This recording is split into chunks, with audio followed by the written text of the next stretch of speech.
तो मेरठ में सर्वसुख नाम का अग्रवाल बनिया था और मंडी में आड़त की दुकान थी। आसपास के गांव से लोग सौदा लाते थे और इनकी दुकान पर बेच जाते थे। पैसा रुपया तुलाई का इसके हाथ भी लग जाता था। जो तुलाई होती थी तो वो पैसा इनके हाथ भी लग जाता था। और कभी भाव चढ़ा देता तो 1000 का नाच पात लेकर दुकान में डाल देता और फायदा देख उसे बेच डालता। ब्याज बट्टे और गिरवी पाते की भी वस्तुओं से गिरवी पाते जैसे कोई गिरवी रख देता था या ब्याज ले लेता था तो वो सभी को भी वो बहुत उससे भी उसे बहुत ज्यादा आमदनी होती थी। ये जो उनके बारे में बात की गई गौरी दत्त के बारे में। हाट हवेली धन दौलत दूध पूत परमेश्वर का दिया सब कुछ था उसके पास और ये इसने अपने ही पुरुषार्थ से किया था क्योंकि माँ बाप जो थे वो पिछले हर्जे में 5 वर्ष का छोड़कर मर गए थे। तो चाचा ने पाला था और थोड़े ही दिन हुए होंगे जब वो कुकड़ियां बेचा करत था। ये भाषा थोड़ी सी ये पश्चिम उत्तर प्रदेश है जो इधर की भाषा है मेरठ के आसपास की, क्योंकि कई शब्द आपको इस तरह से दिखेंगे कि जो आप बिल्कुल अलग तरह से लिखे गए होंगे। हिंदी में भी इस तरह से अब नहीं प्रयोग किए जाते। चना चबेना करता खांचा सिर पर लिए गलियों में फिरा करे था। तो सिर पर वो लेकर जो कुकड़ियां बेचा करता था और चना चबेना लेकर वो सिर पर रख के सब गलियों में गली घूमा करते थे। फिर इसने परचूनी की दुकान कर ली। बड़ा भला मानस था। अड़ोसी पड़ोसी सब इससे राजी थे। पुण्यदान में बहुत तो नहीं परंतु छठे छमाहे कुछ न कुछ करता रहता। और बड़ी अवस्था में अपने ही आप उन्होंने अपना विवाह किया था। उसके बारे में इसमें बताया क्या है। इनकी 2 लड़कियां हुई जिसमें से बड़ी का नाम पार्वती रखा और छोटी का सुखदेई रखा। फिर इसके बाद इनके 2 पुत्र हुए। जो बड़े बेटे का नाम इन्होंने दौलत राम रखा और छोटे को ये छोटे छोटे ही पुकारने लगे थे। तो इन सभी भाई बहनों में कुल 2-3 वर्ष की छुटाई बढ़ाई थी। अब इसमें आगे बात है। अब मेन कहानी यहाँ से शुरू होती है। ये तो सिर्फ परिचय था, ठीक है। तो बड़ी लड़की का विवाह दिल्ली में कराया गया था और छोटी लड़की की मंगनी बंशीधर कवाड़ी के यहाँ हापुड़ में हुई थी। तो एक रात को अपने घर में कहने लगा कि सुखदेव की माँ लाला बुलाकी दास हमारी बिरादरी में जो मदरसे में नौकर है ये कहते थे कि अपने छोटे बेटे को तुम अंग्रेजी पढ़ाओ। इसमें तेरी क्या सलाह है? और दौलत राम को तुम अपने कार में घेरूंगा। तो उसने कहा अच्छा तो है, सारे दिन गलियों में कूदता फिरे है कि सारे दिन गलियों में घूमता रहता है और आसपास के जो लड़के हैं उनको मार देता है। तो उनकी माएँ घर पर आकर उनसे उलाहना देती हैं, उनसे कहती हैं, आकर लड़ने आती हैं। और लेकिन आई थी अभी 2-3 दिन पहले किसी को मारा था इसने परसों। तो उसके बाद उसकी माँ से लड़ने आई थी मुझसे, तो लेकिन मैं तुम्हें बताना भूल गई। और आज चौथा दिन है कि डल्ला पांडे हमारे पुरोहित की बहू मिश्रानी आई थी और कहे थे कि सुखदेवी को मेरे साथ नागरी पढ़ने भेज दिया करो। सुखदेवी जो उनकी छोटी बेटी थी उसकी बात हो रही है, क्योंकि बड़ी बेटी का तो विवाह उन्होंने दिल्ली में कर ही दिया था। तो क्या कहा था कि भेज दिया करो और भी मोहल्ले की 5-7 लड़कियां उनके घर जाया करे हैं और वह सीना पिरोना भी सिखलाया करती थी कि वो जो जहाँ जाते हैं देवनागरी सीखने तो वहाँ पर कुछ सिलाई बुनाई ये सब चीज़ें भी सिखाई जाती हैं। और सबसे बड़ी बात तो ये होगी कि हमारी जो बेटी है वो पढ़ लिख जाएगी, वो उसको चिट्ठी पत्र लिखना भी आ जाएगा और घर के हिसाब किताब भी लगा लिया करेगी। और उसके घर कभी कभार एक मैम जो है वो आया करती हैं। जो ये आई थी बहू, उन्होंने बताया था इसकी सुखदेवी की माँ को कि उनके घर एक मैम आया करे हैं और वो लड़कियों को देखकर जो बड़ी हो जाती हैं उनको पढ़ना सुनकर वो कभी अंगूठी दे जाती हैं, कभी कुछ दे जाती हैं, यानी उपहार स्वरूप दे जाती हैं। जो भी लड़कियां पढ़ने लिखने लायक होती हैं पढ़ लिख लेती हैं। तो ये सब बातें जब इन दोनों पति पत्नी के बीच हो गई कि बेटे को तो मदरसे में भेजा जाएगा इंग्लिश पढ़ने के लिए और बेटी जो है इसको देवनागरी पढ़ने के लिए भेजा जाएगा, वहां पे सिलाई बुनाई भी ये सीख लेंगी। तो उसके बाद छोटे लाल को मदरसे में बिठाया गया और दौलत राम लाला के साथ दुकान पर जाने लगे और सुखदेवी मिश्रानी के साथ नागरी पढ़ने लगी। ये 3 चीजें ध्यान रखना कि सुखदेवी किसके साथ पढ़ने गई थी, किसके यहाँ पढ़ने गई, किसके साथ पढ़ने गई और दौलत राम क्या करने लगे थे और छोटे लाल ने क्या किया था, क्योंकि इस तरह से क्वेश्चन पूछे जा सकते हैं। तो एक दिन 4 घड़ी दिन होगा, छोटे लाल बाहर खेल रहा था। घर में भाग गया और कहने लगा माँ लाला आवे हैं। तो ये अपने मन में डर गई और कहने लगे कि आज दिन से क्यों आए हैं। इतने में वह भी आन पहुंचे और खाट पर बैठ गए। तो इसने छोटे लाल को पंखा दिया और कहा लाला को हवा कर दो। लाला जो आए थे तो उनसे कहा कि जाओ इनके ऊपर हवा कर दो, अपने बेटे से कहा इनके ऊपर हवा करो। तो ये बोले सुखदेव की माँ ले बोल क्या करें। ये दौलत राम को टेवा गया था और तनी गांठ करने को नाई आया है। और झल्लाराम को कल खुर्जे ये तो सब उन्होंने अपनी पूरी वो दिनचर्या जैसी बताई है कि जो ये कह रहे हैं कि जो लड़की का बाप है वो डूंगर बेचारा गरीब बनिया है और वो सरा के नुक्कड़ पर परचून की दुकान खोल रखी है उसने, और लड़की की माँ बहुत ही लड़ाका है, तुम्हारे समधी के पास ही हमारा घर है। और छोटे लाल की पीठ ठोकर कहने लगे वो कि भाई छोटे लाल हमारा नसीब बेवर है और गुड़गांव के तहसीलदार ने इनका टेवा मांगा है। ये टेवा शब्द मुझे शायद नहीं समझ में आ रहा है, ये क्या चीज़ है, अब इतना मुझे ये कुछ इनका आसपास की ही भाषा का कुछ शब्द होगा। तो अभी तो रास्ते में लाला दीनदयाल कृपी के ताऊ गाड़ी में आए बैठे थे, मुझे पुकार कर कहने लगे कि मैं मामा जी से मिलने गुड़गांव गया था। सुबह पूछे थे कि सर्वसुख आरती का छोटा बेटा क्या करे है। मैंने कहा साहब मदरसे में अंग्रेजी पढ़े है और होशियार है, सो उन्होंने उसका टेवा मांगा है। यानी मुझे लग रहा है कि यहाँ पर उसका विवाह जो है उसको करने के लिए कुछ ही रस्म होती होगी, ये लोकल भाषा में ही उनका कुछ शब्द है। सो उन्होंने उसका टेवा मांगा है तो मुझे दे देना, मैं दे दूंगा। तो लाला साहब लड़की बड़ी सुगढ़ है और वो अपनी लड़की को आप नागरी पढ़ाया करते हैं। तो ये जो लाला आए थे इन्होंने बताया कि एक मुझे जो लाला मिले थे बन्नी जो मिले थे उन्होंने पूछा था कि जो इनका बेटा है मंगनी, ओके मैम, मुझे ये इस तरह के शब्द ये नहीं पता चला, ओके मंगनी का ही वही मुझे भी लग रहा था क्योंकि उनका शगुन वगन जैसा ही कुछ। तो ये जो टेबल यानी जो मंगनी है मैं बता रही हूँ इसी साइड की ही है वो मांगा था। तो ये उसकी ही बात हो रही है कि छोटे लाल जो अपने अंग्रेजी पढ़ने जा रहे हैं इनके विवाह की बात उन्होंने कर दी है। तो सुखदेव की माँ बोली कि तुम दौलत रात की सगाई रख लो, आई हुई लक्ष्मी घर में क्यों नहीं कौन फेरता है, यानी कौन है जो ऐसी आई हुई लक्ष्मी को वापस फेरता है। यानी हाँ बिल्कुल आगे सगाई ही शब्द यूज किया गया, टेबा नहीं। तो यानी जो दौलत राम की सगाई रख लो, आई हुई लक्ष्मी घर में कौन नहीं फिरता, और रुपया पैसा हाथ पैरों का मेल है, आगे लौंडे लौंडे का भाग है, यानी बच्चों का उनके भाग्य है किस तरह का निकलता है। अभी जो अच्छा रिश्ता आ रहा है उसे हमें अपना लेना चाहिए। सो नाई तनी गांठ करके चला गया और उसी साल में विवाह की चिट्ठी लेके आया। इन्होंने कहला भेजा कि अब के वर्ष तो हमारी लड़की विवाह की ठहर गई है, अगले वर्ष विवाह रख लेंगे। और छोटे लाल की पुत्री इन्होंने ये कह के भेजा कि हमारी जो बेटी है उसका विवाह तय हो गया है और अगले साल हम विवाह रख लेंगे। और छोटे लाल की पत्री गुड़गांव मिल ही गई थी। लाला दीनदयाल के मार्फत वहां से कहलावत आई कि सर्वसुख जी ने से कहना है कि मरती जीती दुनिया है, आगे मैं सरकारी नौकर हूँ, आज यहाँ कल जाने कहाँ हो बदली हो जाए, सो लड़की का विवाह हम इसी साल में करेंगे। तो यानी जो उन्होंने सर्वसुख जी ने चिट्ठी भेजी थी कि हमने इस साल अपनी बेटी का विवाह तय किया है इसलिए हम अगले वर्ष करेंगे। तो इस बात पर उनका उत्तर आया कि दीनदयाल की तरफ से कि इस साल ही हमें विवाह करना होगा क्योंकि मैं सरकारी कर्मचारी हूँ, कभी भी मेरा तबादला हो सकता है। तो इन्होंने यहाँ से कहला भेजा कि हमारी इज्जत उनके हाथ में है और अभी तो 2 विवाह से निपटे हैं और इस साल में न केवल सूझता भी नहीं है, अगले साल जैसा मुंशी जी कहेंगे वैसा हम कर लेंगे। तो अगले साल जो है वो विवाह की तैयारी हो गई और बहुत धूमधाम से लाला जी बेटे का विवाह कर लाए और दोनों तरफ खूब वाहवाही हुई। घर में जब बहू आई तो पड़ोस की सभी महिलाएं देखने आती ही हैं, तो वैसे वो देखने आई और कहने लगी कि ले बहन, बहुरिया तो भली सुंदर है, तेरी बड़ी बहू का रंग तो सांवला है। तो ये छोटी बहू सब का जो विवाह हुआ था छोटे लाल की पत्नी का, तो उनके लिए सभी कह रहे हैं कि बहुरिया तो बहुत सुंदर है और तुम्हारी बड़ी बहू जो है उनका रंग तो सांवला है। तो ये आसपास की महिलाओं की बातें दिखाई गई हैं इसमें। आगे कहते हैं जो कोई बड़ी बूढ़ी आती वो कहती, तो जो भी आती से बहू कहती है कि पाँव पड़ो जी, वो कहती बहू उसको मतलब यानी आशीर्वाद देती है और सुहागन रहने का एक आशीर्वाद उनको देती है। और जब कोई इसके बाप के घर की बात पूछती तो मीठी मीठी बातों से ऐसे जवाब देती थी कि सभी लोग प्रसन्न हो जाते थे और बिना बातों के वो बोलती नहीं थी, चुपके से बैठी रहती थी। अगर कोई बाप के यहाँ की बात पूछता था, मायके की बात पूछता था, तो वो बहुत मीठी मीठी बातें बाकी बताती थी। बाकी टाइम वो चुपचाप बैठी रहती थी और अक्सर जब उसे समय मिलता था तब वो पोथी पढ़ने लगती थी, अपनी पोथी लेकर बैठती थी। तो मोहल्ले और बिरादरी की वैन बानियों में धूम पड़ गई कि फलाने की बहू बड़ी चतुर है, कोई कहती बड़े घर की बेटी है, इसका बाप तहसीलदार है, अंग्रेजी पढ़ा हुआ है, अपनी बेटी को आप पढ़ाया है।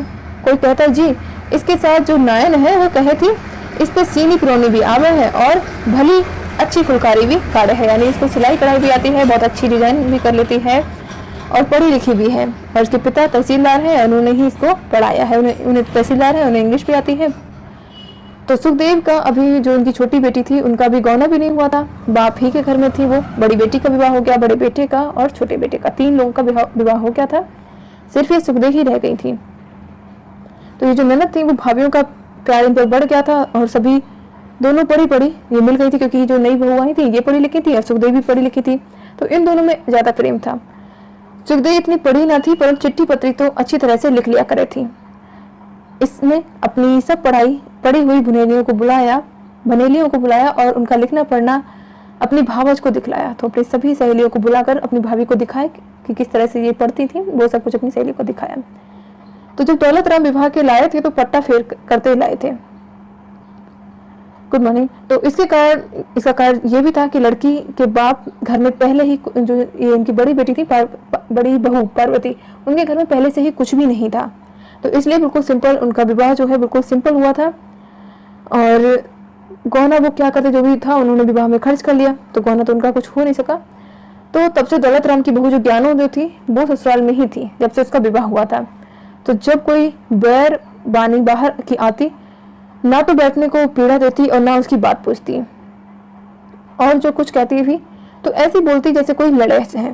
सास से तो रात दिन खटपट रखे थी, और जब कोई देवरानी को इसके सामने सराहते तो कहती, हाँ जी वह तो अमीर की बेटी है, मैं तो गरीब बनिया की बेटी हूँ, मुझसे कुछ नहीं कहती, मुंह से कुछ नहीं कहती। पर देवरानी को देख होकर वो जल जाती थी। यानी देवरानी की जब भी कोई तारीफ कर देता था आकर, तो उससे ये बड़ी बहू काफी जल जाती थी, जेठानी काफी जल जाती थी। और जब भी से छोटी ननद से भी जलने लगी, क्योंकि छोटी ननद छोटी बहू के साथ काफी ज्यादा रहने लगी थी, और बड़ी ननद पार्वती से बड़ा प्रेम था। तो ये बड़ी ननद जो है, मेरे हिसाब से ये बड़ी ननद पार्वती जो है, ये इनका ननद का नाम है, तो ये पात्र में थोड़ा चेंज कर लेना, ये बड़ी बेटी का नाम है पार्वती। और विवाह में बुलाई आई थी, और प्यार होने का कारण ये भी था कि वह भी लगावा बुझावा भी थी, और इधर की बात उधर करती थी, यानी सेम दोनों मिल गई थी और दोनों इधर उधर की बात करती थी। अब बहू को आए 8-10 दिन हुए होंगे कि उसका भाई राम प्रसाद मझोली लेके विदा कराने को आ गया। तो राम प्रसाद जो था वो मझोली लेके विदा कराने आ गया। तो लाला सर्वसुख जी ने भी जैसे बनियों में रस्म होती है दे लेकर बहू को विदा कर दिया, और बहू के भाई से चलते चलते कह दिया कि भाई पहुंचते ही राष्ट्रीय खुशी की चिट्ठी लिखकर भेज देना। अब जब सुखदेव के विवाह को 3 वर्ष हो गए और हापुड़ से गौने की चिट्ठी आई, तो लाला ने घर में आके सलाह दी कि सुखदेव की माँ ने कहा कि मैं 5वें वर्ष में करूंगी। तो ये हुआ कि छोटी बेटी का विवाह जब हो गया, तो सुखदेव की माँ को उन्होंने आके घर में सलाह दी उनका गौना कराने की, लेकिन उनकी माँ ने बोला कि मैं तो 5वें वर्ष में करूंगी। तो लाला ने समझा दिया कि जिस काम से निपटे हैं उससे निपटे, ये काम भी तो हमें करना ही है। और ये भी कहा कि जो धी बेटी अपने घर ही रहना अच्छा है, अर्थात जो सुखदेव है वो अपने घर पर रहे, वहां अपने कुनबे की लड़कियों को या लौंडियों को नागरी पढ़ाने लगी थी, जो यानी जो ससुराल में चली गई, तो जो भी परिवार की लड़कियां थी वो वहां पर उनको वो नागरी पढ़ाने लग गई थी। और लाला सर्वसुख का माल रेल पर लदने जाया करा था।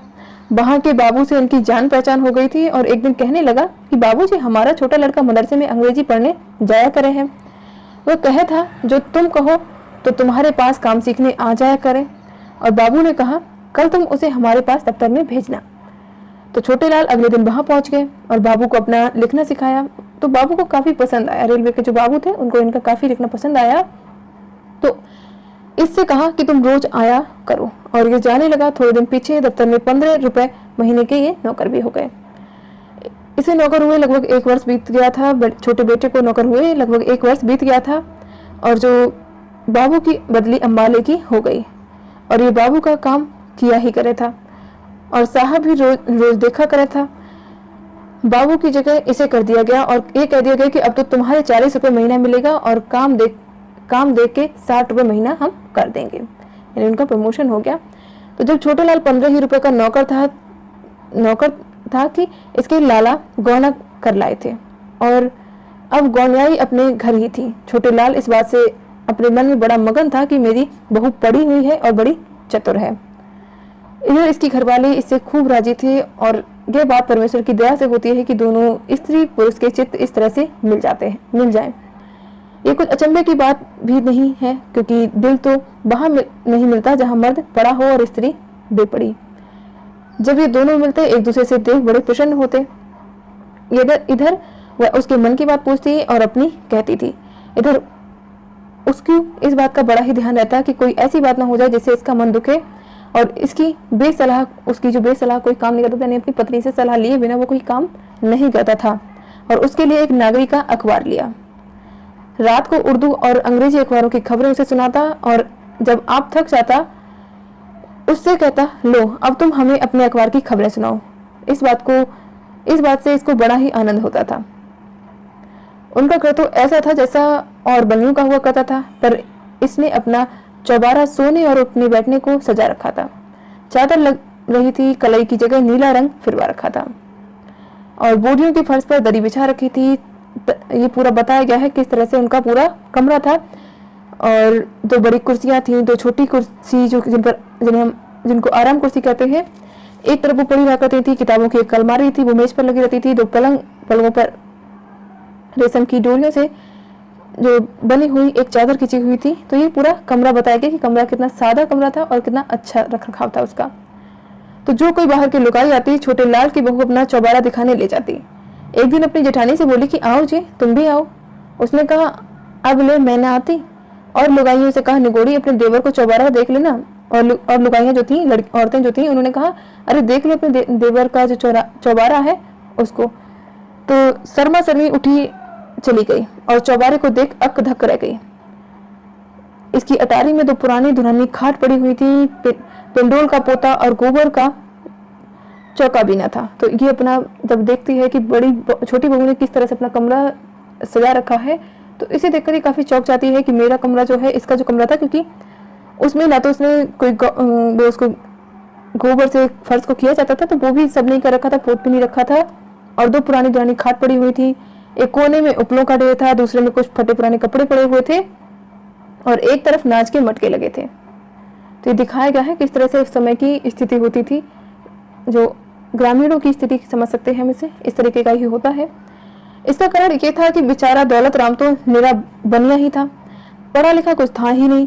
आगे उसकी बहू गांव की बेटी थी और उसने देखा ही क्या था। तो छोटे लाल की बहू सी सुथराई सफाई और कहा, आटा पीसना और गोबर पातना इसको खूब आवे था। बाए दिन भर लड़ा लो, तो यानी इसको लड़ाई से खूब करा लो पूरे दिन। और जो साफ सफाई है वो छोटी बहू को आती थी। इसने ये सब चीजें नहीं देखी थी, क्योंकि एक तो गांव की लड़की थी, तो गांव में जैसा पड़ा रहता था वैसा ही इसका भी पड़ा रहता था। और छोटे लाल की बहू सारे दिन कुछ ना कुछ करती रहती थी। सवेरे उठती ही बुहारी देती, झाड़ू लगाती और फिर चौका बासन करके दूध गर्म करती, फिर नहा धो के भगवान का नाम लेती, रोटी बनाती। और छोटे लाल जो थे वो रोटी खा के दफ्तर चले जाते थे। थोड़ी देर बाद दौलत राम और उसका बाप जो था वो भी रोटी खाने को आता, और जब वो खा लेता तो सास जेठानी भी खा चुकती। तब सबसे आप वो रोटी खाती थी, यानी जो छोटी बहू थी, जब सभी लोग खा चुके होते थे तब उसके बाद वो खाना खाती थी। और जिस दिन दौलत राम की बहू रोटी करती, दाल में बहुत पानी डाल देती थी और कभी नमक ज्यादा कर देती, कभी दाल में पानी ज्यादा कर देती, कभी डालना भूल जाती।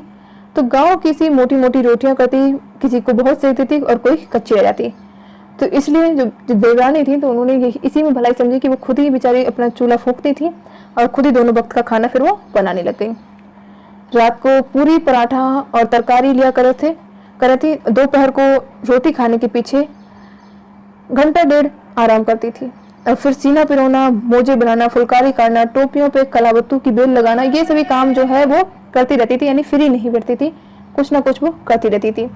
इस समय मोहल्ले और बिरादरी की लौंडियों तो दो घड़ी को इसके पास आ बैठा कर थी, किसी को मोजे बनना बतलाती और किसी को लिखना पढ़ना सिखलाती। आप भी अपना काम किए जाती। जब कभी इस काम में मन उछलता तो अपनी पोथी में से सहेलियों और भनेलियों को कहानियां सुना सुनाकर कभी रुलाती, कभी हंसाती। और जब कभी ज्ञान चर्चा छेड़ती थी तो भगवत गीता के श्लोक पढ़ पढ़कर ऐसे सुंदर अर्थ बताती कि सब सुनकर मोहित और चकित हो जाते। और जिस दिन एकादशी, जन्माष्टमी, रामनवमी या कोई तीर्थ पर्व तिथि या पर्व होता था, तो उस दिन सीना पिरोना नहीं होता था। उस दिन तुलसीदास और सूरदास के भजन गाती थी और विष्णु पद सुनाती थी, सब प्रसन्न हो जाते थे। वो अपनी यहाँ पे छोटी बहू की विशेषताएं बताई गई थी, वो किस तरह से क्या क्या करती थी। और रात को जब सब ब्याल कर चुकते, ये अपने चौबारे में चली जाती और रात को 10 बजे तक जहां तहां की बातचीत करके हंसती और बोलती रहती। तो अब सुखते के भांजे का विवाह यहाँ मारवाड़े में हुआ था। हापुड़ से अपनी बहू को लेने आया और अगले दिन लाला सर्व उत्सव से दुकान पर मिलने गया। राजी खुशी करके बोला कि मामी ने अपने भावज को ये चिट्ठी दी है, ये घर पहुंचा देना। तो लाला ने नौकर के हाथ घर पर चिट्ठी भेजी और छोटे लाल की बहू ने पहले खुद पढ़ी और फिर अपनी सास को पढ़कर सुना दी, क्योंकि छोटी बहू जो थी, छोटी ननद जो थी, उन्होंने चिट्ठी भेजी थी अपनी भाभी के लिए। तो उसमें क्या था कि स्वास्थ्य से सर्वोपयोग बहु आनंदी जी, यहाँ से सुखदेव की राम राम बांचना। यहाँ क्षेम कुशल है, तुम्हारी क्षेम कुशल सदा भली चाहिए। बहुत दिन हुए कि तुम्हारी एक चिट्ठी आई थी, मैंने तो उसका जवाब लिख दिया था, फिर तुमने कोई चिट्ठी नहीं लिखी। यदि वहां के आने जाने वालों से रोज राजी खुशी की खबर मिलती रही, तथा चिट्ठी के आने से आधा मिलाप है। अब तो मुझे आए बहुत दिन हो गए हैं, तुमसे मिलने को जी चाहे है। सो माँ से कहना कि मुझे 2-4 महीने को बुला लें, यहाँ से मेरा जी उजट रहा है। तो लाला जी से माँ पूछ देंगी, जो मेरी नत बन गई हो तो ज्ञानचंद मेरे भांजे के हाथ भेज देना, और भाई की भोज प्रबंध की पोथी जो तुम्हारे पास है थोड़े दिन के लिए भेज देना, जब मैं आऊंगी लेती आऊंगी। अब तो यहाँ भी एक लौंडियों को मदरसा हो गया है, एक लौंडियों का मदरसा हो गया है, और हमारी मिसरानी से हमारी पालागन कह देना, और सब सहेलियां और भनोलियों को राम राम कह देना। चिट्ठी का जवाब जरूर लिखना, लिखकर मतलब यानी भेज देना कि चिट्ठी का जो भी जवाब हो, और थोड़े लेखक को बहुत जाना। चिट्ठी लिखी और फिर उसका समय बता दिया कि इतनी तारीख को इतने संबत इसमें लिए लिखी है। तो सुखदेव की जो माँ थी, उन्होंने चिट्ठी सुनकर कहा कि कल 5 सेर आटे के लड्डू कर लीजो, लौंडिया को कोतली भेजनी है। ये कोतली जो ये थोड़ा सा कुछ सगुन से जाया करता है इधर की साइड, तो ये पश्चिमी उत्तर प्रदेश की बात है। और जो मैं कहूँ चिट्ठी में लिख दीजो। सुखदेव को ये चिट्ठी लिखी गई, तो जो इन्होंने कहा कि मैं जो कह रही हूँ उसको चिट्ठी में लिख दीजिए, माँ ने कहा, और ये लड्डू बना देना। तो इन्होंने भी कहा कि स्वास्थ्य से सर्वोपयोग बीवी सुखदेव जी, यहाँ से आनंदी जी की राम राम बांचना। चिट्ठी तुम्हारी आई, समाचार लिखे सो जाने। तुम्हारी माँ जी ने लाला जी से तुम्हारे बुलाने वास्ते कहा था। सो उन्होंने कहा कि माँ के महीने में हम बाग की प्रतिष्ठा करेंगे, तब लौंडिया सुखदेव को भी बुलावेंगे, और मेरे सामने जेठ जी से कह दिया है कि भाई तू ही लौंडिया को जाके ले आइयो। और वो बाग लाला जी ने दिल्ली के रास्ते में लगाया है। अब उसमें कुआं तो बन गया है, शिवाला बन रहा है। जिस सुनार को तुम्हारी नत बनने को दी थी वो सोना लेके भाग गया, और लाला जी कहे थे दूसरे सुनार से और बनवा करके भेज देंगे।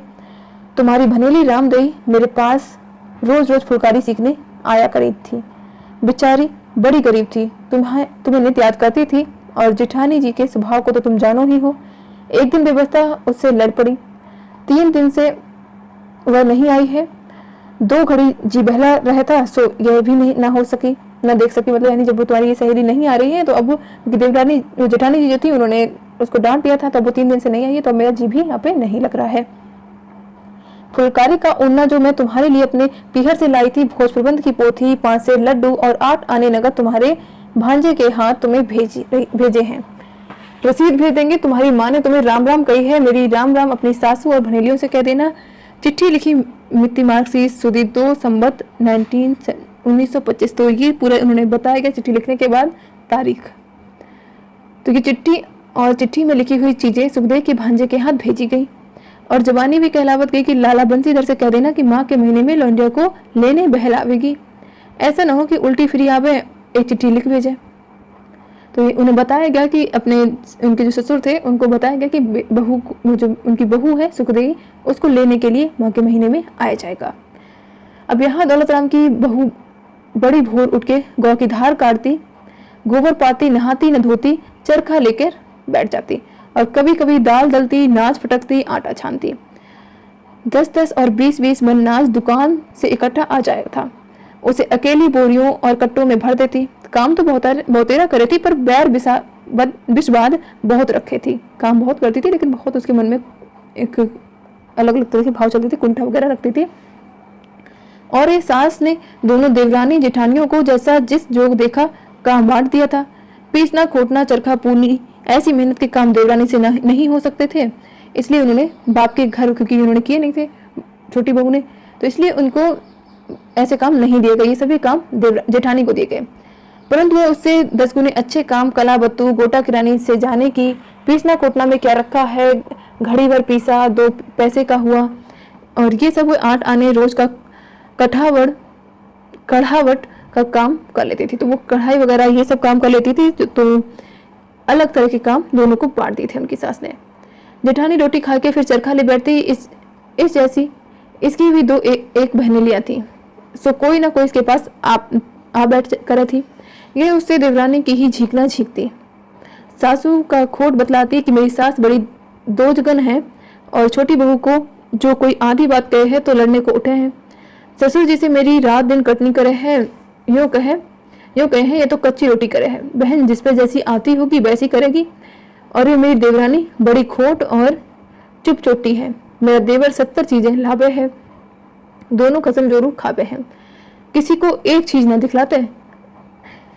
छड़ियों के मेले के दिन जरा सा मूंग का दाना मेरे वास्ते लेकर आई थी, सो मैंने तो फेर दिया।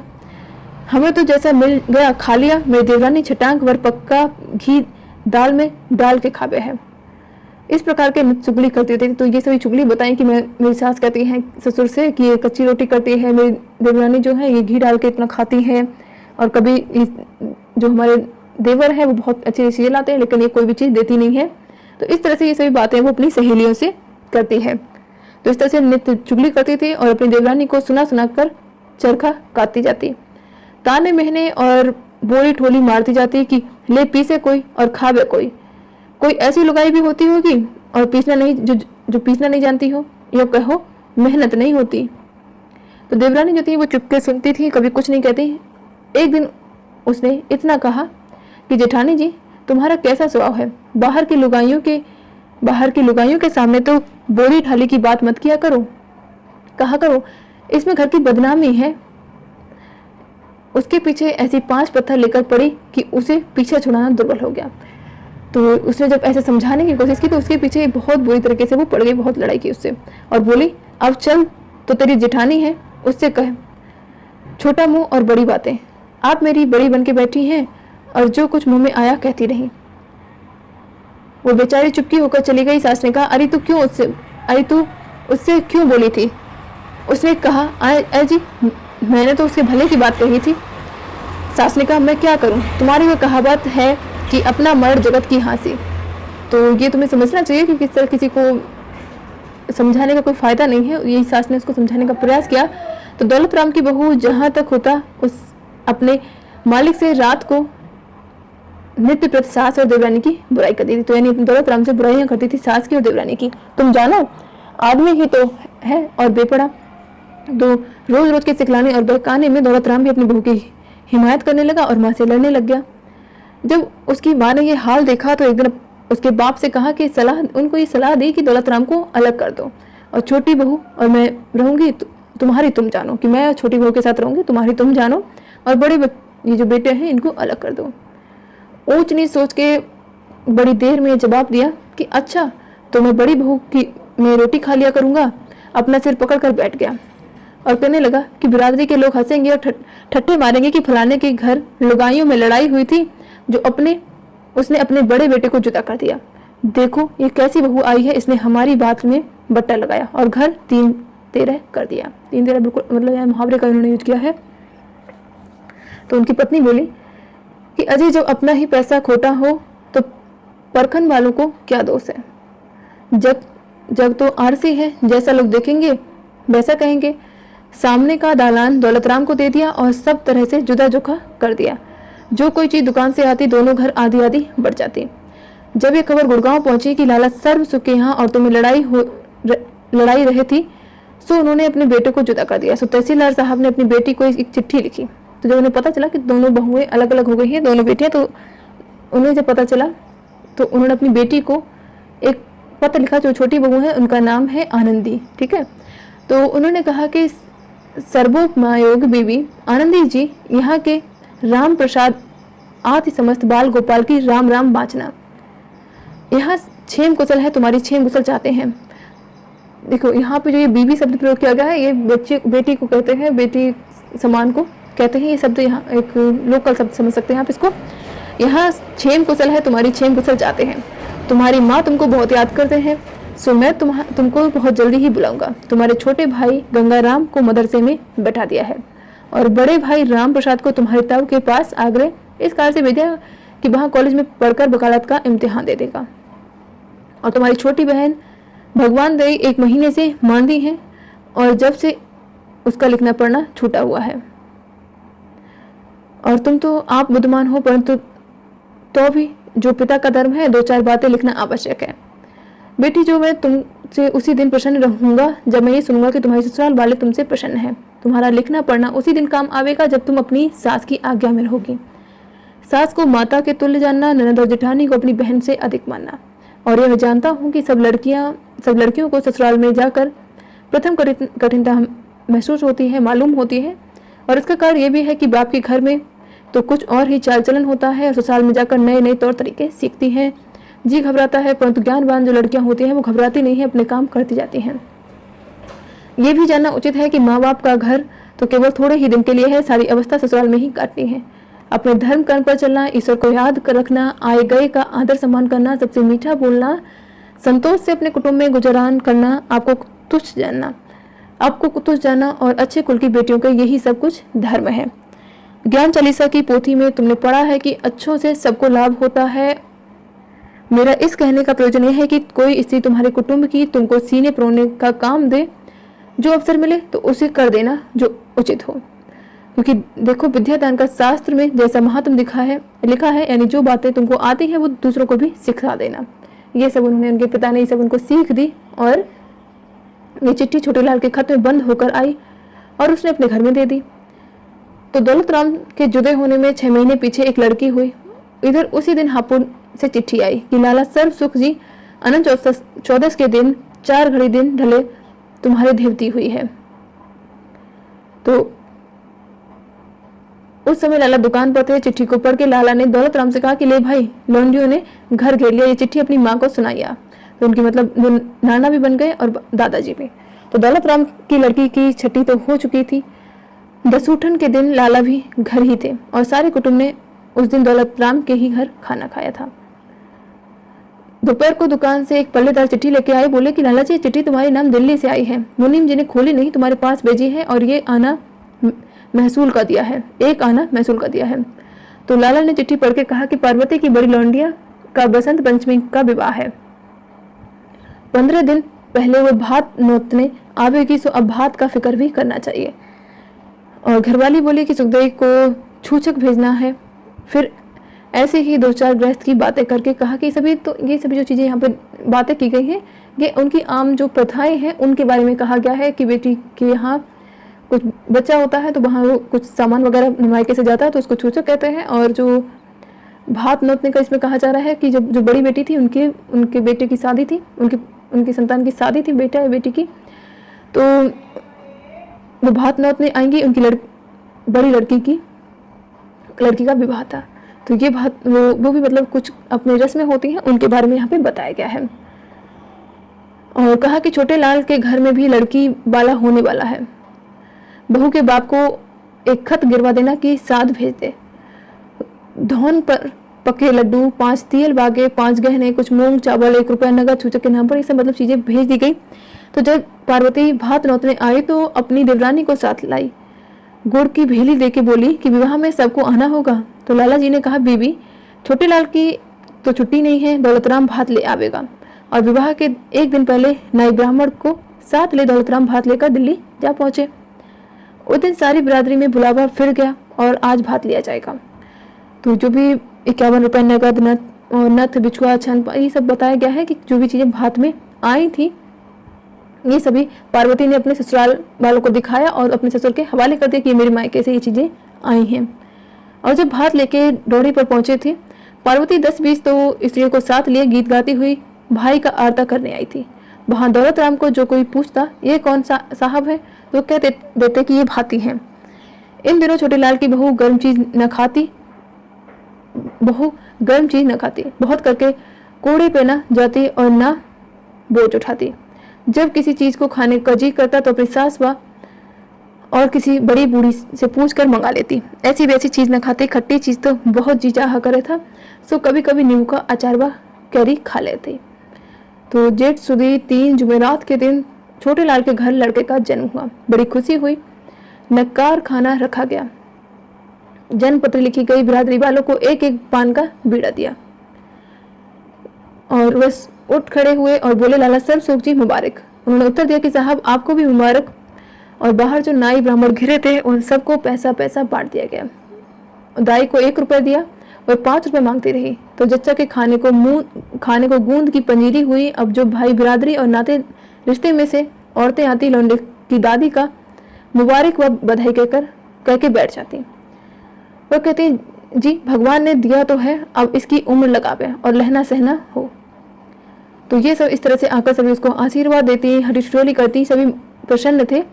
अब इस चीज को बार बार क्या बात करना, आगे देते हैं। तहसीलदार के यहाँ से भी छूचक आया। तो जब बेटी के यहाँ कुछ होता है तो फिर ये सब कुछ सामान भेजा जाता है, तो वही आ गया उसके यहाँ भी, छोटी बहू के यहाँ से भी।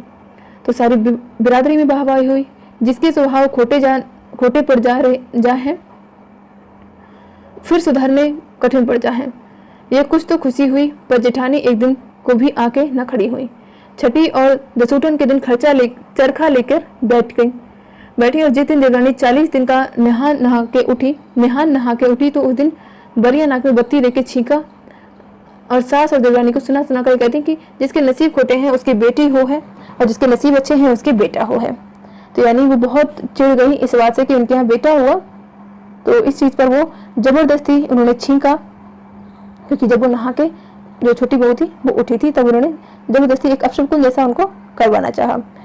तो एक दिन सास को लड़ने को उठी थी, पर बहू ने समझा दिया कि सास जो थी वो लड़ने को गई कि अब इसको सुनाना पड़ेगा, लेकिन बहू ने उनको समझा दिया कि कहने सुनने से क्या होगा जी, भगवान भला चाहिए, हमारा भला होना चाहिए, भगवान करेगा। तो जिस दिन हिजड़े नाचने आई लुगाइयों को दिखलाने को पैसा बेल का दे गई।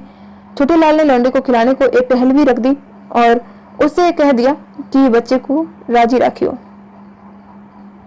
लाल ने 4 रुपए का घी और 1 रुपए की खांड दुकान से भेज दी।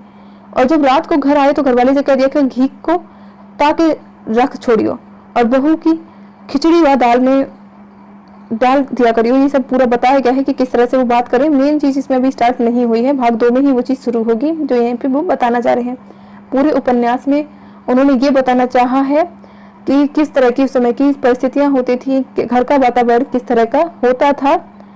तो ये छोटी बहू थी, उनका शरीर काफी निर्मल हो गया था, इससे ताकत आ जाएगी और कच्चा दूध से भूखा नहीं रहेगा। बच्चा जो है वो दूध से भूखा नहीं रहेगा। और बहू से कह दीजिए कि ऐसी वैसी चीज न खाए जिससे बच्चे को दुख हो। वो अपने आप ही चतुर थी, दोनों वक्त का बना खाना खाती थी, वो कुछ भी फालतू चीजें नहीं खाती थी। बाकी तेल का अचार ये सब चीजें से वो परहेज करती थी। पर होनी क्या करे, जब लड़का 6 महीने का था एक दिन सिर से नहाई, भीगे बालों बच्चे को दूध पिला दिया। सर्दी से उसे खांसी का ठसका हो गया। अगले दिन करवा चौथ थी, बढ़ती रही और पूरी कचौड़ी खाने में आई। लौंडे को सॉस हुई आया, बड़ा फिक्र हुआ। यानी बच्चा जो था वो बीमार हो गया क्योंकि उसने सिर धोकर उसको दूध पिलाया और उसके बाद अगले दिन व्रत भी रख ली, तो इसकी वजह से बच्चा जो है वो काफी बीमार हो गया। बड़ा फिक्र हुआ। सास उठाने लगी और बोल कबूल करने लगी। धन्ना की माँ पनिहारी को ननवा चमार को बुलाने भेजा। उसने आते ही झाड़ दिया और अपने पास से लौंडे को गोली खिला दी। गोली के खाते ही बीमारी और बढ़ गई और लौंडे का हाल बेहाल हो गया। इतने में लाला दुकान से भागे, छोटे लाल घर ही था। दोनों की सलाह हुई कि हकीम को दिखलाओ और सारा हाल कह दो। हकीम जी ने कहा कि घबराओ मत, उस पाजी ने जमाल घोटे की गोलियां दे दी हैं और वो पच गई हैं। मैं ये दवा देता हूँ, बच्चे की माँ के दूध में देना, इससे 4, 5, 10 हो जाएंगे, आराम पड़ जाएगा। और वैसा ही हुआ। तो लाला घर में बड़े गुस्सा हुए। अब तो भगवान ने दया करी, जो सियाना बाना घर में नहीं बढ़ने पावे। ये निर्दयी इसी तरह के बच्चे को मार डालेगी और कुछ नहीं जानते। और बहू से कह दीजिए कि फिर भीगे बालों से दूध ना पिलावे। और भला हुआ तो बालक है, उससे देखा ही क्या है, तू तो बड़ी बूढ़ी है, पहले से क्यों नहीं समझा दिया था। तो ये अपनी बहू उनसे कहते हैं अपनी पत्नी से कि तुमने क्यों नहीं उसको समझाया, ये तो बच्ची थी, तुम्हें बताना चाहिए था इन सब चीजों को। तो वो चुप रही। दौलत राम की बहू सब कुछ खाती पीती रही थी। वह सास व ससुर उससे भले की बात कहते, उसका उल्टा करती। लौंडिया भी अपनी सूख के कांटा हो रही थी। उसकी जो लड़की थी वो बिल्कुल कांटा हो रही थी, बिल्कुल सूखी जा रही थी। एक दिन गर्मी के दिन 2-3 धुएं में रोटी की, बेटी की आंखें दुखने आ गई। परहेज किया नहीं और बीमारी और बढ़ गई। किसी ने बहका दिया कि तुम्हारी आंखें घर के देवता ने पकड़ी हैं। उस दिन से दवाई भी डालनी छोड़ दी। अब बेचारे दौलत राम को अपना चूल्हा खुद फूकना पड़ा। तो ये सब पूरी भाग 1 में उन्होंने इन सब चीजों का वर्णन किया है भाग 2 में मेन जो इससे हमें क्या सीख मिलती है अब शुरू कर लेते हैं। यहाँ पे हमने उस उपन्यास में ये देखा था कि जो लाला है उनके 2 पुत्र हैं, 2 पुत्र वधू हैं और 2 बेटियां थी। तो दोनों का विवाह हो गया था, एक का पहले ही हो गया था और एक जो थी उनका बाद में उन्होंने विवाह किया था। और वो पढ़ती भी थी, थोड़ा उन्हें देवनागरी वगैरह की जानकारी भी थी। और जो लाला की बड़ी बहू है उनकी एक बेटी हुई थी और छोटे बेटा जो था उनकी एक बेटा था उनका। तो इस तरह से जो उनका बेटा जो हो गया था उसके बारे में ही एक कहानी ये चल रही थी। तो उसके बाद उनका अब आगे के उपन्यास में क्या है अब वो हमें यहाँ से देखना होगा, क्योंकि उनकी आपस में लड़ाइयाँ होने लगी थी देवरानी जेठानी की, इसलिए उन्हें अलग अलग कर दिया गया था दोनों को ही। तो जब लाला को ये खबर हुई तो वो एक दिन आके बहुत लड़े कि दवा नहीं डालोगी तो अंधी हो जाओगी। यानी जो बड़ी बहू थी तो उन्होंने क्या किया था, वो धुएं वगैरह से उनकी आंखें और उनकी बेटी की आंखें में प्रॉब्लम हो गई थी। लेकिन किसी ने ऐसे कह दिया था आके कि ये तुम्हारे घर कोई देवी प्रकोप है, ऐसे करके कुछ उनसे कह दिया था, जिसकी वजह से उन्होंने दवा डालना भी बिल्कुल बंद कर दिया। इसकी वजह से उनकी आंखें बहुत ज़्यादा ही दोनों की खराब होने लगी और ज़्यादा हालत बिगड़ गई थी। तो वहीं से ही शुरुआत है कि जब लाला को खबर हुई तो वो कि दवा नहीं वो डाल रही है, तो वो उनके पास आई और उनको डांट लगाई, फटकार लगाई, नीलम जी गुड इवनिंग। तब कोई 15 दिन में रसौत की पोटली से आराम हुआ। तो यानी लगभग 15-20 दिन हुए तब जाकर उनको आराम हुआ। जो बच्ची थी उनकी आंखों को पहले ही आराम हो गया था, क्योंकि दौलत राम जो थे वो हकीम जी के यहाँ से दवाई उसमें डलवा लाए थे। लेकिन पत्नी जो थी वो बातों में आ गई, वो क्योंकि पढ़ी हुई नहीं थी, अनपढ़ थी। तो इसी चीज़ को यहाँ पे दिखाया गया है कि अनपढ़ नहीं होने की वजह से शिक्षा का जो अभाव है तो उसकी वजह से क्या प्रॉब्लम हुई। Manoj ji good evening. तो छोटे लाल के लड़के का जन्म का नाम तो कुछ और ही था, पर लाड़ से उसे नन्हे पुकारने लगे थे सब। एक वर्ष ही दिन को होगा कि इनकी आंखें दुखने आई, गर्म गर्म स्याही डाली, जस्त आन जा, मलाई के पोहे बांधे, नहीं आराम हुआ। तब इसकी माँ ने अपनी सास से कहा कि मेरी माँ मेरे भाई की आंखों के वास्ते एक रगड़ा बनाया करे थी, जो तुम कहो तो नन्हे की आंखों के वास्ते मैं भी बना लूं। उसने कहा अच्छा है। तो ये जो बच्चा था छोटी बहू का, तो उन्होंने कहा उनसे कि मेरी माँ बनाया करती थी, अगर तुम कहो तो मैं बना दूं। तो यहाँ पे तो वो सब लिखा गया है कि किस तरह से उन्होंने वो सब बनाया और नन्हे की जो आंखें थी उसको इन्हीं से आराम हो गया। तो इस रगड़े की मोहल्ले भर में धूम पड़ गई। जब किसी की बच्चे की आंखें दुखने आती तो वो मांग के ले जाती और इसे डालने से उन्हें आराम हो जाता। खुर्जे वाली की लौंडिया की आंखें फिर दुखने आई थी, इसी रगड़े से उन्हें मतलब एक दवा ऐसी बनाई जिससे सभी को आराम होने लगा आंखों का। तो एक दिन छोटे लाल की बहू बोली कि सासू जी, जब मेरे लाला दिल्ली में रिश्तेदारी थे तो मेरे बड़े भाई को माता रानी का टीका लगवा दिया था। वह भी कहे थे और मैंने भी लिखा देखा है कि जिस बच्चे को टीका लग जाता है फिर उसे माता नहीं निकलती है, जो निकले भी हैं तो जोर नहीं होता। सो नन्हे का चाचा यानी जो उनका पिता जो है वो कहे था कि माँ और लाला की मर्जी हो तो नन्हे के टीका हम भी लगवा दें।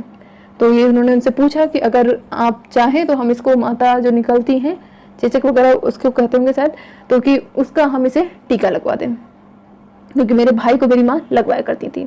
तो इसलिए माँ अपने आज्ञा देती। तो छोटे लाल ने सफा खाने के बड़े बाबू से नन्हे के टीका लगवा दिया। और जब बच्चे के दांत निकलते हैं तो बड़ा ही दुख होता है।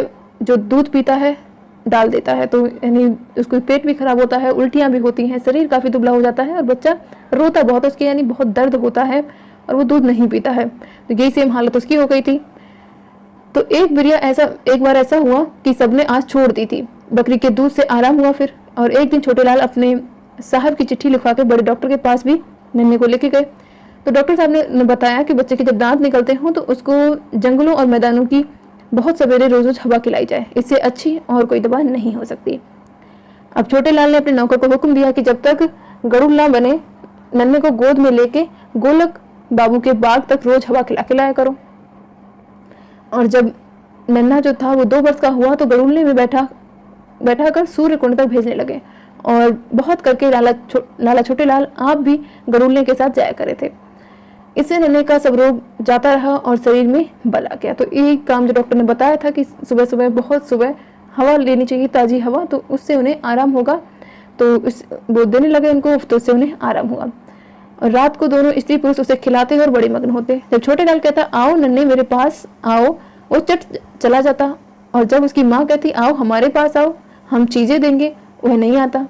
तो तब दोनों हंस पड़ते थे और वो इस तरह से अपने बच्चे के साथ खुश होने लगे और प्रसन्न रहते थे।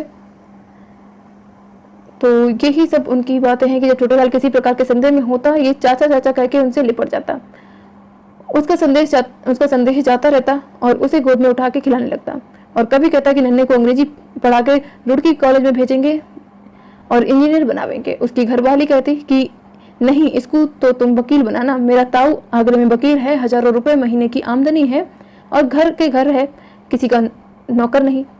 एक दिन बड़े लाला बाहर चबूतरे पर पोते और पोती को खिला रहे थे। जो कोई लाला का मिलापी उधर जाता, लाला कहते सलाम कर भाई, ये तेरे भी चाचा हैं, ये भी तेरे चाचा हैं। नन्हे अपने सिर पर हाथ रख लेता, वो हंस पड़ते और कहते जीते रहो। इतने में दिल्ला पांडे आए और पहले लाला ने आप पालागन की, फिर लड़के से बोले कि हाथ जोड़कर पालागन कर, ये हमारे पुरोहित हैं। जो दिल्ला पांडे जो थे वो आए जब, तो उन्होंने कहा सुखी रहो लाला, और फिर बोले सरसुख जी, ये लड़का बड़ा बुद्धिमान और भाग्य वाला होगा, क्योंकि इसके छीते दांत हैं, चौड़ा माथा है और हंसमुख है, इसकी सगाई बड़े घर की लेना। तो लाला ने कहा देखो महाराज, हमारी दया चाहिए, तुम्हारी दया चाहिए, और परमेश्वर ने बुढ़ापे में सूरत दिखाई है, कहीं जीवे सगाई बधाई तो पीछे है। तो पांडे जी ने कहा लाला साहब, दौलत राम की लड़की दुबली क्यों है? तो उन्होंने कहा महाराज मांदी थी, और चुप हो रहे। अब दौलत राम की लड़की 3 वर्ष थी और 2 ही वर्ष की थी। एक दिन दौलत राम की बहू उसे छोटी दिल्ली और बड़ी दिल्ली दिखला रही थी और घूंघू माऊ खिला रही थी, यानी उसके साथ कुछ गेम खेल रही थी।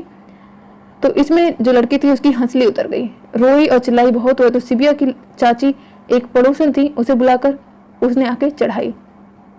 अब एक बिरिया तो ऐसा हुआ था कि जो अपनी लौंडियों को खसखस बराबर नित अफीम दिया करे थी।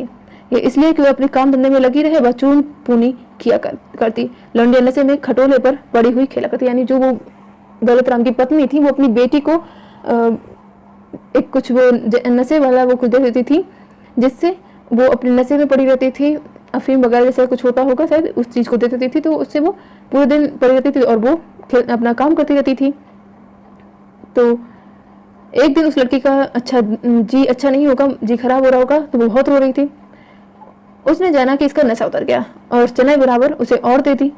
तो थोड़ी देर बाद ही उसके मुंह से झाग निकलने लगा, हुचकी भरने लगी।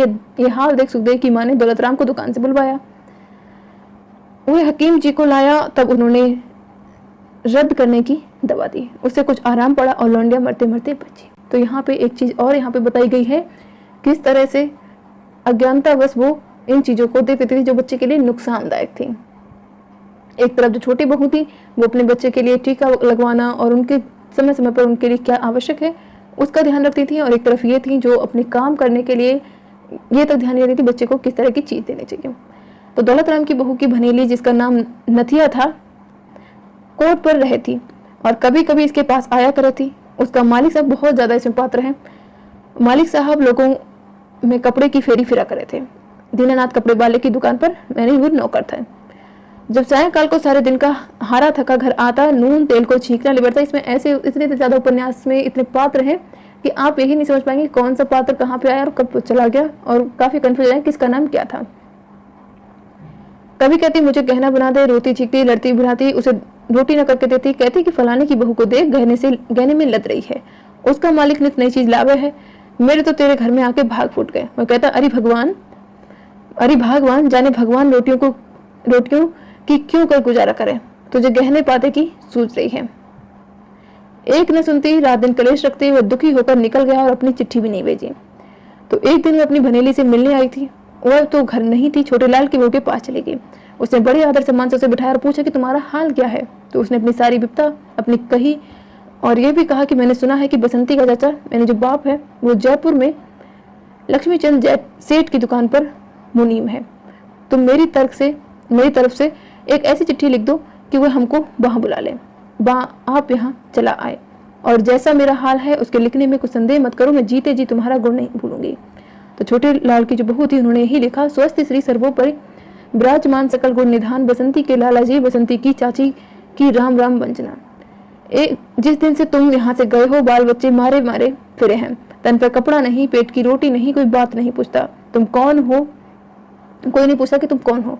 लोग अपने बच्चे को ठेले मेले ठेले सैर तमाशे दिखलाते फिरे हैं और तुम्हारे बच्चे गलियों में डकराते फिरे हैं। मेरी बिपता का कुछ हाल मत पूछो। 5 वर्ष तो इतने कठिन मालूम नहीं दिए, परंतु इस काल में जो कुछ था सब बेच खाया। और ये मुझसे खोटी मती स्त्रियों के पास बैठने से ऐसा हुआ। जैसा मैंने किया वैसा मैंने पाया। अब मेरी पहली सी बुद्धि नहीं रही। मेरा अपराध क्षमा करो और हमको वहां बुला लो या तुम यहाँ चले आओ। आगे और क्या लिखूं? चिट्ठी लिखी और उसका समय लिख दिया कि अश्विनी वदी 4 संवत 1926। तो जब ये चिट्ठी उनके पास पहुंची, सुनते ही वो रो पड़े और फिर वहां से आके अपने सारे कुटुंब को जयपुर ले गए। अब दौलतराम की लड़की 3 वर्ष की थी कि एक लड़का हुआ, तो उनके 2 बच्चे हो गए और उसकी खुशी हुई। पर छोटे लाल की बहू बड़ी मगन हुई और कहने लगी, हे भगवान, तैने मेरी ऊपर बड़ी दया की। जो लौंडिया सिवाल होती तो मुझे काहे को जीने देती। Good evening Priyanka ji. उस लड़के का नाम कन्हैया रखा। जो कोई पूछती लौंडा राजी है तो अच्छे बच्चे को कहती कि नित मांदा रहे, दूध नहीं पीता। किसी के सामने दूध नहीं पिलाती, ना उसको दिखलाती, गोद में ढक के बैठ जाती, इसलिए कि कहीं उसको नजर न लग जाए। और रोज कहीं टोने टोटके ये सब करती रहती। और ये जो मूर्ख स्त्रियों के काम है और उनसे किसी प्रकार का लाभ नहीं है, ये सब वो काम करती रहती। तो बल्कि उनसे सभी से हान ही है, वो सब करती रहती। और अपनी देवरानी को सुना सुना और स्त्रियों से कहती कि बहन, बेटा तो हुआ है जो बैरी जीने दे।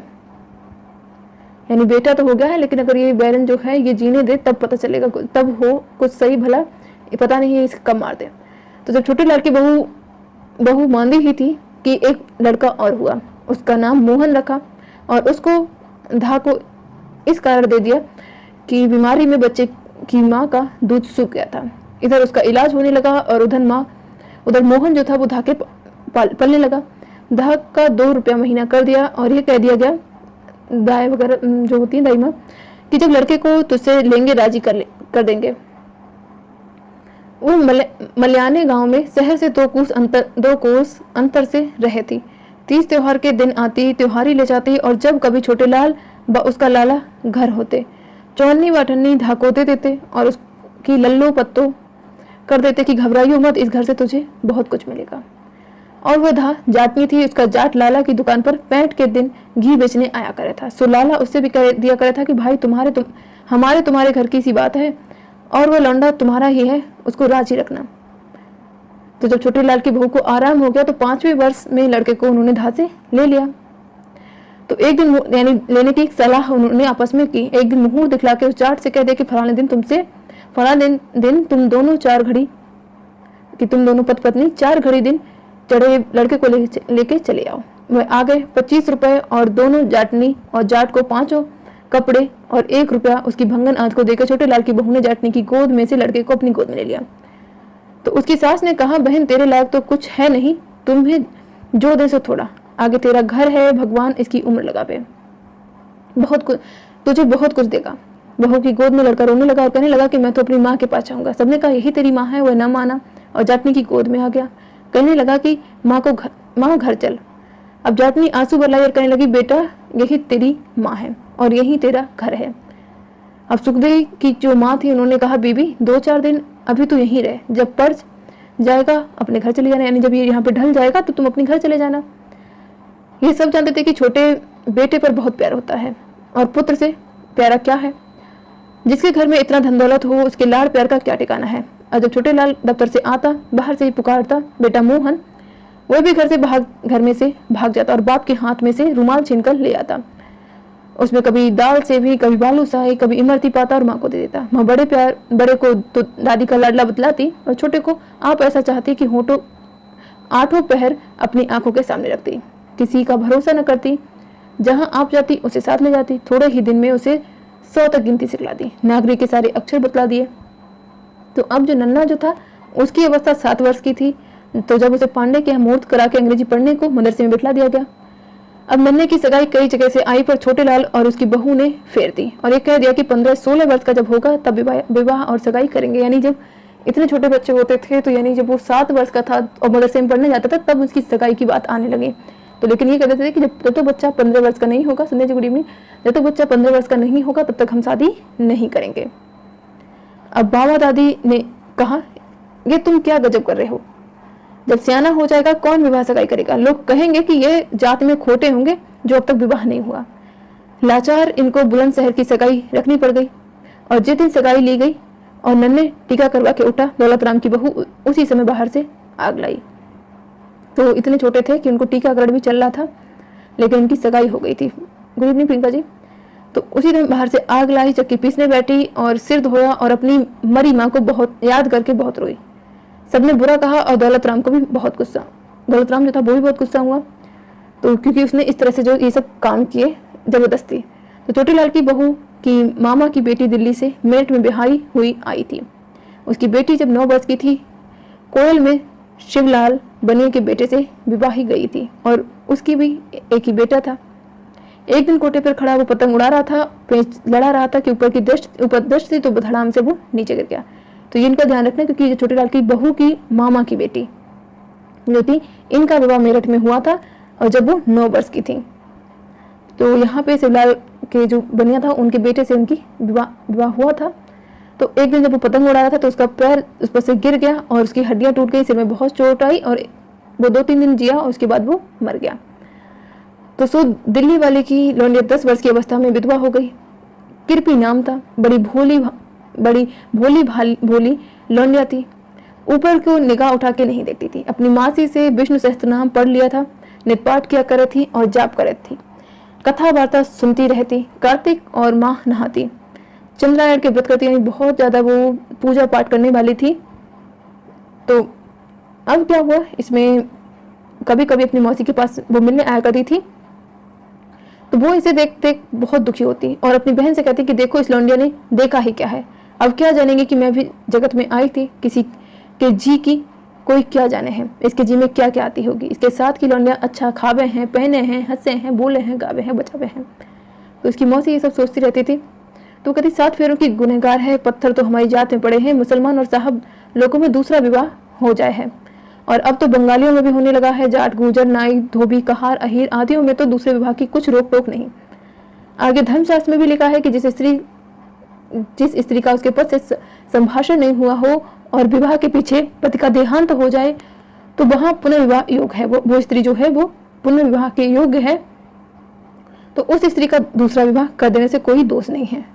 तो इस तरह से वो आपस में बात कर रही थी और वह सुन के कहने लगे कि फिर क्या कीजिए बहन, लौकिक के विरोध भी तो नहीं किया जा सकता कि लोग जो हैं उनका हम विरोध भी तो नहीं कर सकते, जो हमारी समाज में प्रथा है अब उसका तो पालन हमें करना ही पड़ेगा।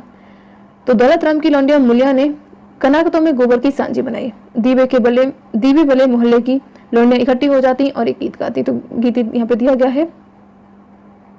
तो नन्हे और मोहन जो थे वो भी कभी कभी इन लड़कियों के पास चले जाते और उनके साथ गीत गाते। तो उनकी माँ कहती कि ना मुन्ना, लौंडियों के बीच के गीत नहीं गाते हैं। तो एक दिन बड़ा भाई तो चला आया था, छोटा भाई वहीं बैठा रहा। नींद जो आई पड़ के सो गया। जब लौंडिया गीत गा के चली गई और मोहन घर नहीं गया तो उसकी माँ आई, देखे तो धरती पर पड़ा सोवे है। गोद में उठा के ले गई। जब घर जाकर देखा तो एक हाथ में कड़ा नहीं और चोटी के बाल कतरे हुए हैं। तो उसने अपनी सास से कहा, गुड इवनिंग अंजलि जी, सास से कहा कि बहुतेरी कोस कटाई हुई, भगवान जाने किसने किया और यह काम किसने किया, क्योंकि बाहर की बड़ी लौंडियां भी तो आई थी, परंतु दौलत राम की बहू का नाम हुआ और निसंदेह ये थी भी खोटी। तो उन्हीं का नाम हुआ कि भाई इनकी चोटी उन्होंने ही काटी होगी। तो जब ये बच्चे खेलते थे तो ताई ताई करते इनके घर जाते मुंह से न बोलती, तो वो बोलती ही नहीं थी उन बच्चों से भी बैर रखती थी। तो बालकों से भी यानी वो बैर निभाती थी। ये सब तो इसमें लिखा गया है। और बालक तो भगवान का रूप होते हैं, लेकिन वो बालकों से भी बैर रखती और उनसे भी मीठा नहीं बोलती, कुछ भी नहीं बात करती। तो जब कभी लौंडिया मुलिया दीदी के पास जाती, चाची पुकार लेती,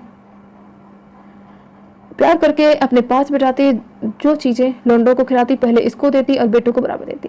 लौंडियों को अपने हाथ से गुड़िया बना दी थी, कातने का रंगीन छरका मंगा दी थी और लौंडियों के साथ इनको भी सीना सिखलाती और एक एक दो दो अक्षर बतलाती जाती। सब लौंडी लारों को दुकान के पैसा रोज मिला करे थे। तो इन सभी बच्चों को दुकान के पैसे मिला करते थे और इन्होंने जो छोटी बहू थी उन्होंने उसको थोड़ा बहुत अपने पास बुला के कताई वगैरह ये भी सिखा दिया था। तो दौलत राम की बहू ने एक गुल्लक बना रखी थी, सो कन्हैया और मुलिया के पैसे उसी में वो डालती रहती थी। 1 वर्ष के बाद जब उस गुल्लक को तोड़ा गया तो 11 रुपए निकले उसमें से। सो मुलिया की झांवर बनवा दी गई और इन बातों में तो काफ़ी वो चतुर थी और इसी प्रकार से 100 रुपये जोड़ लिए थे और ब्याज को दे रखे थे। छोटे लाल की बहू ने एक पैसा भी नहीं जोड़ा था, जो लौंडे लाए सब खर्च करा दिए। इस कारण केवल जोड़ने और जमा करने के विषय में दौलतराम की बहू सराहनीय योग थी। तो यानी उसकी एक विशेषता तो ये थी कि वो जोड़ती थी और सभी सहेज कर रखती थी रुपए वगैरह, लेकिन ऐसा काम छोटी बहू नहीं करती थी। तो एक विशेषता उनकी मिली है पूरे उपन्यास में। तो एक दिन मोहन संध्या समय खेलते खेलते घर से बाहर चला गया।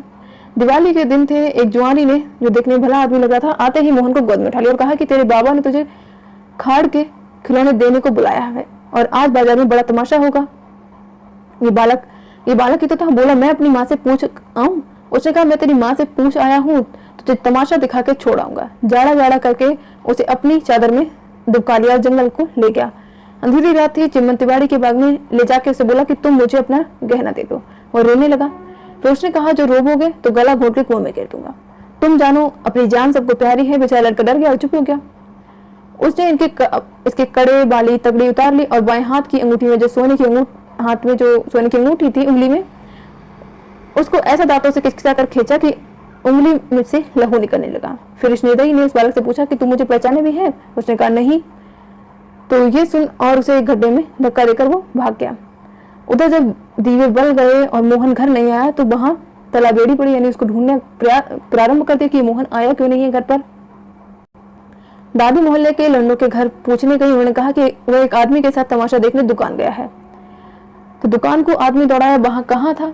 ये खबर सुनते ही लाला और दौलतराम दोनों उठे चले आए और छोटे लाल भी घर आ गए। मोहल्ले और सारे शहर में ढूंढे फिरे, कहीं कुछ न पता चला। फिर ये सलाह दी गई कोतवाली में लिखवाओ और ढिंडोरा पिटवाओ। इसमें पहर भर रात जाती रही, स्त्रियां रोती रही और चिल्लाती रही। कभी गंगा जी का प्रसाद, कभी हनुमान के ब्राह्मण बोले। मर्दों के मुंह फुक पड़े थे, किसी बिल्कुल सफेद हो गए थे, बिल्कुल शांत हो गए थे। वो उन्हें कोई भाव ही नहीं थे। औरतों पर गुस्सा हो कि लौंडों को उन्होंने खोया, कि क्यों गहना पहनाया था। तो मोहन के जान इनके गहने ने ले लिया। अब सबको यही संदेह हुआ कि किसी ने गहने के लालच में गला घोंट के कुएं में गिर दिया।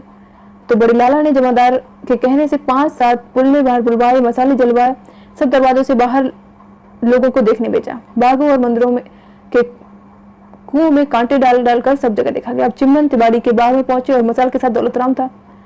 कुएं को देख जो ही आगे वो बढ़ा तो गड्ढे के पास निकले तो दौलतराम के कानों में किसी बालक के सुबकने का शब्द सुनाई पड़ा। उसने देख कहा ठहरो, इस गड्ढे में देखो। तो देखा एक और बालक सुबक रहा था। उसी समय हुसैनी पल्लेदार कूद पड़ा और मोहन कह उसे उठा लिया और ऊपर ले आया। तो देखा तो सारा शरीर लुहलुहान हो रहा था। इसका कारण यह था कि गड्ढे में एक कीकर का पेड़ था। जब उस निर्दयी ने धक्का दिया तो कांटों पर जाकर गिरा और फिर उसे ले आ गया। बाबा ने देखते ही छाती से लगा लिया। तो यानी जो मोहन जिसे एक चोर उठा ले गया था तो वो मिल गया। तो लोगों ने कहा लाला साहब मोहन का तो नया जन्म हुआ है। लाला ने पूछा मुन्ना तुझे कौन ले गया था? उसने सारा हाल बताया कि मैं उसे पहचानता नहीं हूँ। लोग बोले कि ये बात अच्छी हुई। फिर मोहन को घर में भेज दिया। तो माँ दादी सभी ने उसे गले लगाकर काफी रोए। सभी ढूंढने गए थे तो सभी आ गए। तो मोहन को देख के सभी को खुशी हुई और दौलतराम की बहू सबके सामने कहने लगी कि अब मेरे जी में जी आया है। भगवान ने बड़ी दया की, परंतु मन की बात परमेश्वर ही जाने। लाला ने सब लड़की बालों के कड़े बारी उतरवा दिए और कह दिया कि फिर कोई नहीं पहनावे पावे। अगले दिन 5 रुपए के लड्डू मोहल्ले और आदमी बांटे गए। कोई दान पुण्य भी किया गया और इस तरह से सब काम उनके हो गए। अब दौलतराम की लड़की का संबंध अतरौली में चुन्नी लाल कसेरे के बेटे से हुआ था और उसी दिन किसी ने लाला सर्वसुजी से कहा कि लाला जी तुमने कहाँ सगाई कर दी, वह तो तुम्हारी बराबरी के नहीं है, बारात भी हल्की लावेंगे। तो उन्होंने उत्तर दिया कि भाई मैंने तो घर भर दोनों अच्छे देख लिए हैं, उनका बड़ा कुटुंब है, सदा चलन है, लड़का पढ़ा लिखा है, दुकान का कारोबार है, अपने हाथ से करे हैं, बड़ा चतुर है, तो रुपया पैसा किसी की जात नहीं। ऊपर तो ये सब बातें उन्होंने बताया कि मैंने सब कुछ अच्छा देखकर उनको उनकी विशेषता बताई कि ये विशेषता थी, इसलिए मैंने वहां अपनी इस पोथी का विवाह तय कर दिया है। तो अब मुलिया का विवाह फुलेरा दोष को ठहर गया। दिन के दिन बारात आई और जब बारात चढ़ ली और जनवासे में जा ठहरी, गाड़ी वालों को भूसा दिलवा दिया क्योंकि वो सब उससे आते थे। 51 रुपए नगद, सोने के 5 गहने, ये सब चीजें उनको दी गई। यहाँ पे वही सब सामान लिखा गया क्या क्या उनको दिया गया।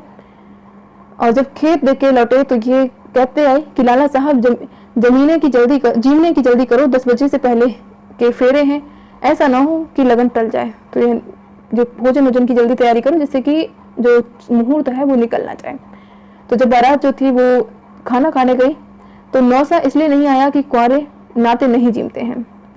सब पकवानी हुई, सबने प्रसन्न होकर खाया और जब जीम चुके तो मुंह के नीचे, हाँ रुक कर चला होगा ये नेटवर्क, अब काफ़ी लंबी क्लास भी हो गई और काफ़ी देर भी हो गई सर, अब इसको कंप्लीट कर लेते हैं बस।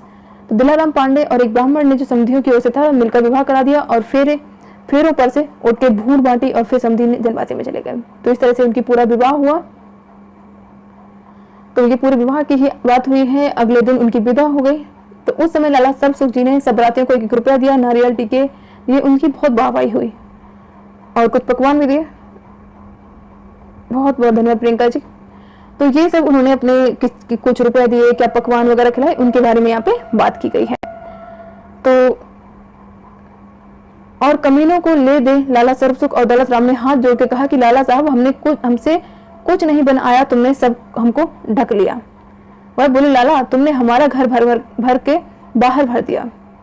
फिर दूल्हा दुल्हन को पलंग पर बिठा के धान बोए गए। लोग रोने लगे कि मैं, जो लड़की थी वो रोने लगी कि मैं सासू के नहीं जाऊंगी। तो उस समय फिर उनकी विदा की गई। सभी की आंखों में आंसू थे। तो दौलत राम की आंखों में से भी आंसू निकल पड़े और कहने लगे कि रो मत, हम तुम्हें जल्दी लेंगे। तो लड़की को पालकी में बिठाकर भेज दिया गया। बुढ़ाने दरवाजे तक और सब बिहारी के वहां तक पहुंचे। सभी ने राम राम किए और सभी जो समधी वगैरह थे उन सभी से आपस में विदा लेकर वो सब चले गए। तो लाला सर्वसुख जी की सलाह 3 रोटी देने की थी। कहीं छोटे लाल के मुंह से निकल गई थी कि 2 ही रोटी बहुत है। इस पर दौलत राम की बहू बहुत नाची कूदी, कहने लगी छोटे लाल की गांठ का क्या खर्च हो रहा है, अभी तो मालिक बैठा है। तो नन्हे की सगाई बुलंदशहर में झुन्नी मुन्नी के यहाँ हुई थी। वह खत्ती भरा कर रहे थे नाच कर, यानी मतलब इतने छोटे छोटे पर इन सभी का विवाह तय हो गया था, विवाह हो गया था। ये वास्तविकता है, उसको इन्होंने इसमें दिखाया है किस तरह से इस समय विवाह हो जाता था। तो इस तरह से नन्हे का भी विवाह तय हो गया। तो विवाह सुझवाते सर्वसुख जी को एक चिट्ठी भेजी गई कि 7वां तीज का विवाह न केवल सूझे है, बहुत शुभी भी है, सो तुमको रखना होगा और पीछे से नाई साहेब चिट्ठी लेके आवेगा। तो जहां उन्होंने उसका विवाह तय किया तो वहां से ये खबर आ गई कि इतना जो तीज है उसके दिन विवाह होगा, 7वां तीज के दिन, और वो उस दिन काफी शुभ है, इसलिए तुम्हें ये करना होगा। तो जब वहां से चिट्ठी आई तो लाला ने छोटे लाला और दौलत राम को उनकी माँ के सामने बुला के सलाह ली